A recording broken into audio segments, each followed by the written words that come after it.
Thank you, Dr. Olek, and good morning, everyone. Today, I'd like to discuss some of the work that we've been doing at OSU about the lubricating layer in 3D printed concrete and how we use Neutron radiography to quantify how moisture moves inside these materials as they're being printed.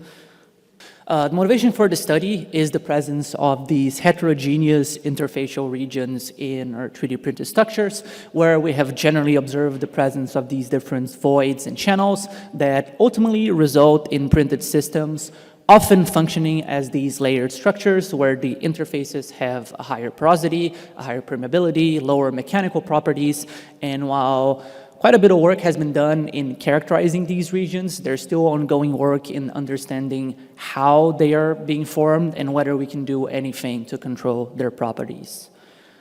And one of the proposed hypotheses for the formation of these heterogeneities at these interfaces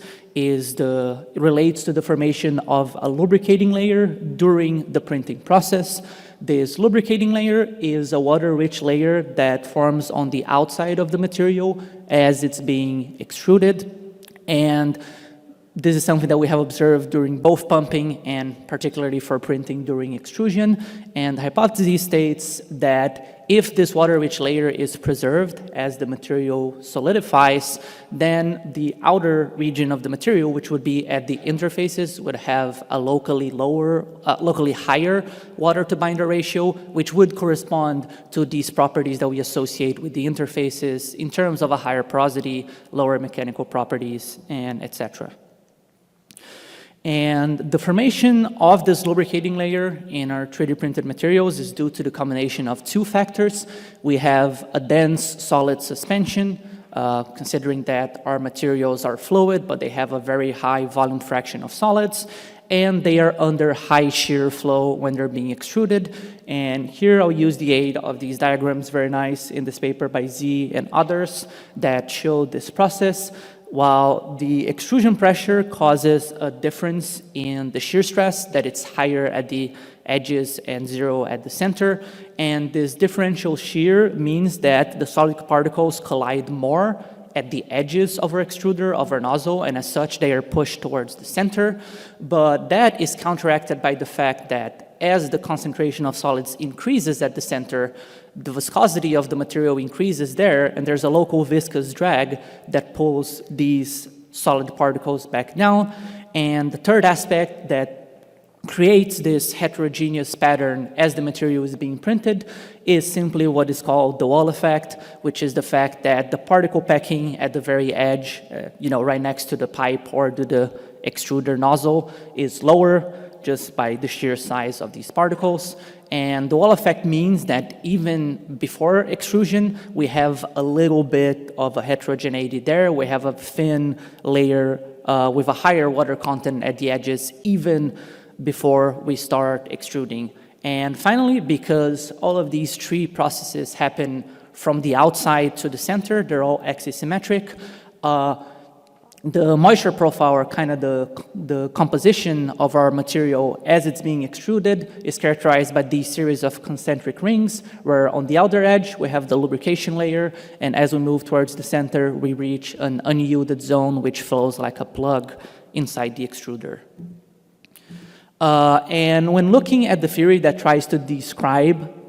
these phenomena, while the two main theories, which is the diffusive flux model and the Bamble-Bridgewater model, while they kind of arrive at the same conclusion in different ways, that ultimately the key factors that affect the formation of this lubricating layer and the thickness of this lubricating layer are the rheological properties of the fluid phase, the particle size and the volume fraction of the solids, the geometry of the extruder in terms of the length and the diameter of the nozzle in the case of 3D printing, and the extrusion pressure.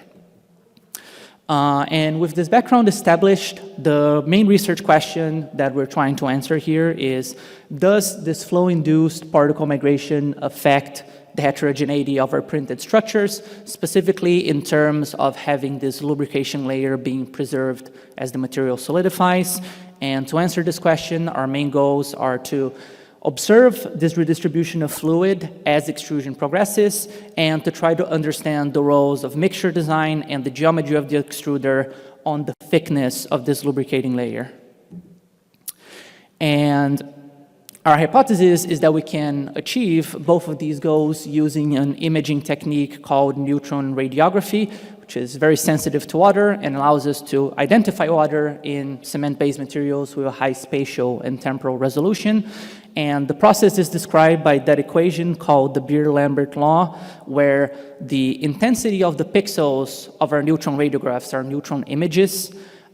is an expression of the intensity of the neutron being detected relative to the original intensity at the neutron source, and we can relate that to the thickness of our material sample and to the sigma term that describes the ability of the material to attenuate, to prevent the neutrons from passing. And from our experience, we know that in a composite system, like in our cement-based materials, this sigma is related to the properties of the individual constituents of our material, proportional to the volume fractions, which is how we obtain the volume fraction of water, which is what we're ultimately trying to quantify here. And I'm going to go into a bit more detail about our printing setup, but essentially we want to line up our extruder right next to our detector, and as the neutron beam passes, we're able to capture the images of our material during 3D printing.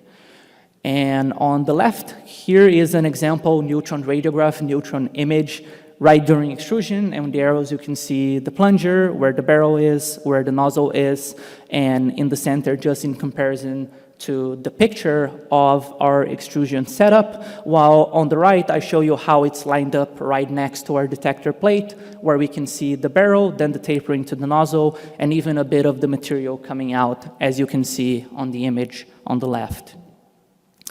And from these images, our goal is really to obtain the particle concentration, specifically the volume fraction of water in the radial direction, to quantify kind of these concentric rings that are hypothesized to be in our printed sample right after extrusion.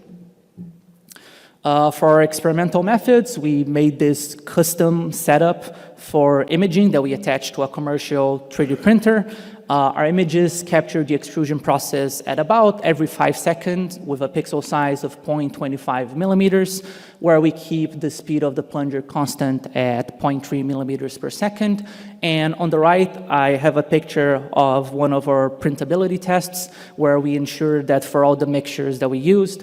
we did really a qualitative approach where we judged that if we were able to get through our entire barrel and print 6 walls of, a wall with 6 filaments of height, then all mixtures were deemed satisfactory. And speaking of the mixtures, the 2 key factors that we varied in these 4 mixture designs were the water content and the sand content. To understand how they were related to the thickness of the lubricating layer, we kept the water-cement ratio in a narrow range, and as we decreased the water-to-sand ratio, we required the use of a viscosity modifying admixture to prevent the material from jamming and from the water from being squeezed out, which I'm going to discuss more a bit later.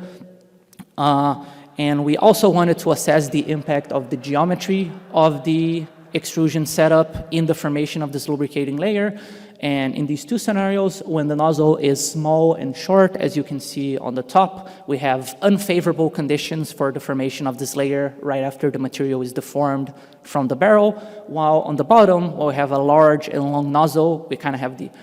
opposite scenario where we're trying to have favorable conditions for a thicker lubricating layer to be formed. But before showing you the results in terms of the moisture profiles, I have to highlight a key aspect of processing these radiographs, because we want to obtain these moisture profiles in a radial direction, but our images give us a 2D projection of the barrel, of the material in the barrel and in the nozzle in the XZ plane. So we need a way to go from kind of one coordinate system to another coordinate system to really evaluate the thickness of this lubricating layer.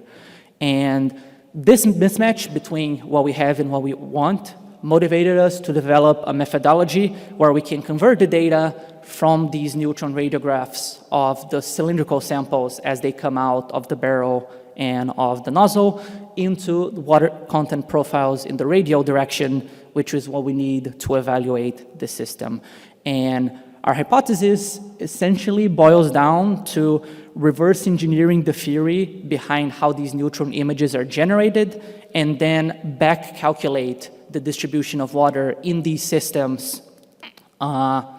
in this case for the material inside the barrel and the nozzle of our 3D printer. So on the top right, here's what we want to do. We want to go from a neutron radiograph of the material as it's being printed, specifically that arrow pointing to the end of the nozzle, which is the closest that we'll get to how the material comes out of the extruder. And we want to obtain a radial profile, again, represented as these series of concentric rings. And the methodology starts by considering that in the usual procedure, which we call here the forward problem, our goal is to obtain the neutron radiograph, the neutron image from a sample of any composition, which experimentally we just put our printer right in front of the beamline lined up with the detector. But what we actually want is the opposite, what we call the inverse problem, where we want to obtain the composition of our sample as it's coming out of the extruder from its neutron radiograph. And our approach here is to understand the steps of the forward problem and then work our way backwards. So the methodology starts by considering how a theoretical neutron radiograph of any sample with the same type of moisture distribution as our printed samples would be generated. And in this case, it is really expressing the composition as these series of concentric rings. And next, from the composition of each of these layers, we can associate, the material proportions to the sigma value. That, again, is this property that describes how the material attenuates or blocks the neutron beam.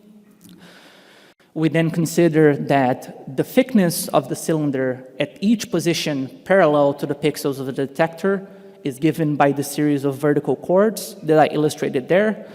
And more specifically, since we know that at every one of these positions, the contribution of each material layer to the overall neutron attenuation is proportional to the thickness of the layer there, we calculated the fractions of each of these chords that pass through each material layer, through each of these concentric rings. And with that, when we return to the Beer-Lambert law, we have all the parameters on the right-hand side to calculate the relative pixel intensities in each pixel of our image. And with these pixel intensities, we just put them together to generate the image, which is what we ultimately achieve by just measuring, by just physically measuring the radiograph. With all that established, now let's go the other way back, where we start, as pointed out by the arrow, from this radiograph that we obtain from our material as it's being extruded, and from this radiograph we obtain the pixel intensities that are related to the neutron intensity at the detector. Oh, sorry. And we know that for our system, we're assuming it to be axisymmetric because that's how the flow patterns work during extrusion. And we know that the precision of whatever moisture profile that we obtain from these samples is going to be limited by the precision of our image. So the most precise way to define this cross-section is with a series of rings with a width of exactly 1 pixel. And just like in the forward problem, we determine the chord fractions at each pixel position that are passing through each of these rings. And in this next step, when we try to calculate sigma on the right-hand side of this equation, it seems that we have more unknowns than equations to solve for because we don't know the composition of our material. We don't know any of these sigma values. However, when we consider the outermost chord passing through the outermost ring,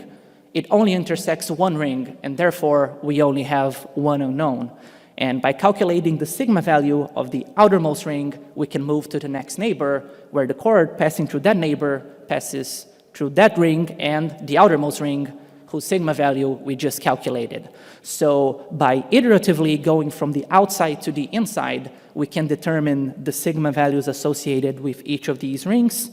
By comparing these sigma values, again, if we observe a pattern like the one we expect to see up top, we can group them into different layers. And finally, we can just do the opposite process of going from sigma to the composition, to the volume fractions of solids and liquids in our system. And just a quick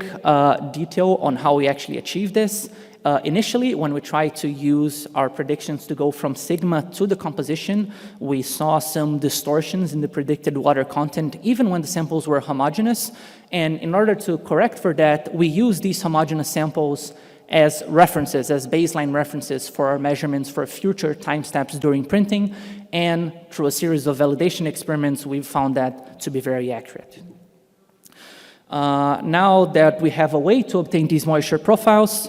we can proceed with analyzing the results, and I've grouped them in kind of 4 different analyses that we want to do in these systems. First, we want to look at the flow inside of the 25 millimeter barrel, and we want to analyze it in terms of the liquid phase separation, which is what we observe when we have jamming, as more of a sanity check to confirm that when we see water being squeezed out of our system, when we look at the images, we're calculating precisely that. And we also want to analyze whether there is a formation of a lubrication layer in the barrel, because even though it's not going to be preserved at the material that comes out of the nozzle, this is our largest cross-section, and since there is plug flow also in the barrel, we would expect to see the largest or the thickest lubrication layer there as also a sort of a validation of what we're trying to see. While in the final 2 cases, again, we want to compare one case with a large nozzle where we have favorable conditions for the formation of a thick and stable lubrication layer, and with a small nozzle where these conditions are unfavorable. First, just here's what a series of radiographs look like at different extrusion times, including at this final time step at 160 seconds, where we've let the printing run for a good 30 seconds until concluding that it was indeed jammed. And you can see in the bottle, as you can see in the nozzle, it is mostly empty, but there is still some of the darker pixels kind of almost dripping out of the material in the barrel. And when running the same experiment outside of the Neutron facility with the same mixture, we observed the jamming, and consequently we observed these droplets of water with very little solid material coming out, which we would characterize as liquid phase separation. Again, on top, I'm just borrowing diagrams that I find very useful to understand. The process is analogous to soil consolidation, where the adsorbed water in the solid particles of our material as it's trying to be printed is just squeezed out, and as such, there is no water left to really,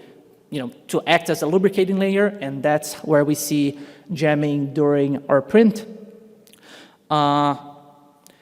And in this first example, we are gonna, instead of presenting the results as these concentric circles, we're just gonna look at them in terms of 1D profiles, where 0 is the center of the cross-section, and as it moves towards the edge, we expect to see an increase in the volume fraction of water. This is a qualitative representation of what we expected to see for a theoretical lubrication layer of a thickness of about 0.27 millimeter, since there, at least I couldn't find any previous measurements of this lubrication layer. This is just to give an idea of the sort of patterns in terms of volume fraction of water that would be expected of a layer that would have a substantial impact in the microstructure of our printed systems. But first, looking at 2 mixtures, and here I'm going to present them from the left to right, from a higher water content to a lower water content, and starting with the 2 mixtures where we didn't need the viscosity modifying admixture to print, and analyzing them in terms of the liquid phase separation. For the one on the left, you're going to see that despite some fluctuations over time, these patterns remain mostly constant, and in this mixture we did not observe any jamming. The print went through the end, while as we increase the sand content and we observe jamming, we see a pattern that as the time steps proceed, we see a significant dip in the water content of this mixture, particularly in that kind of middle section between the very edge and the core of the material, which is consistent with our expectation of liquid phase separation. And when adding the VMA for these 2 next mixtures, we observe the very same pattern.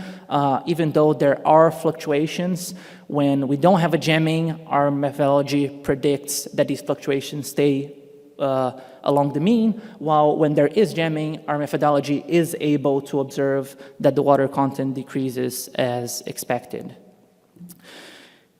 Meanwhile, when looking directly for the presence of this lubricating layer, none of these profiles really showed a noticeable increase in the water content when looking at the edges. Here, we decided to bound the y-axis, which is the volume fraction of water, at 50%, as from the literature, that was our best estimate on what we would be able to start characterizing as a lubrication layer. But here, really, the variations at the edge are not distinct from the variations that we just see across the rest of the cross-section. But we still wanted to proceed with the analysis of the nozzle, since ultimately that's what the material would look like as it came out of the printer.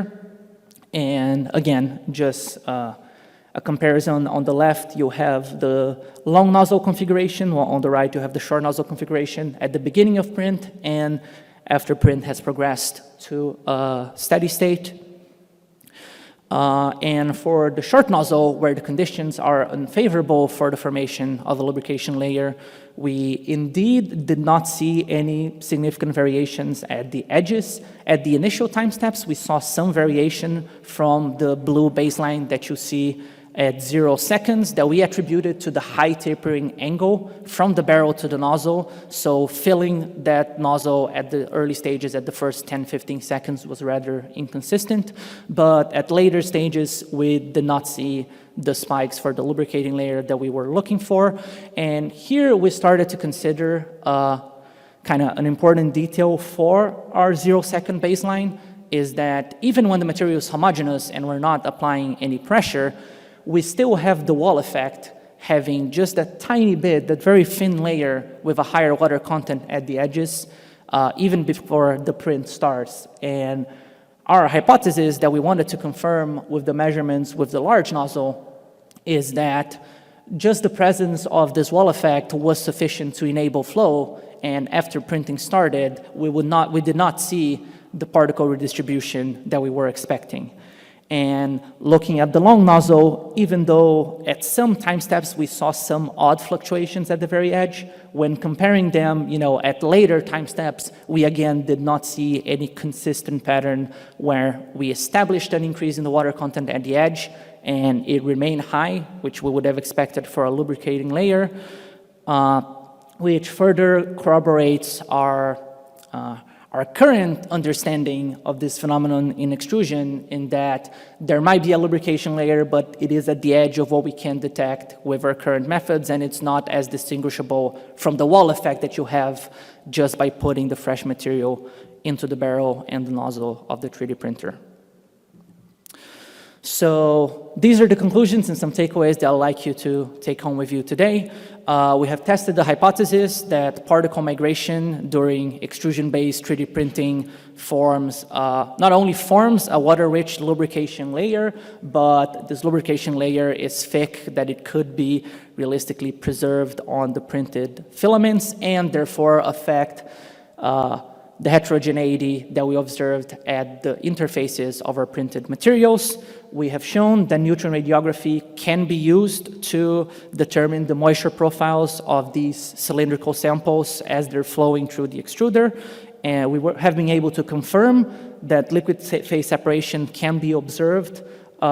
using Neutron radiography, but yeah, we have not observed, regardless of extruder geometry or mixture composition, the fluid migration patterns that would be characteristic of the formation of a thick lubrication layer, and we believe that the wall effect seems to sufficiently enable this plug flow inside the nozzle, and that as such, the lubricating layer is unlikely to have a major contribution in the heterogeneous distribution of porosity in early-age 3D printed filaments. Finally, I'd like to thank the National Science Foundation for their financial support, to our collaborators at Princeton University at the Moyni Lab, and to you all for attending this presentation. And I'll be happy to take any questions you may have. Thank you.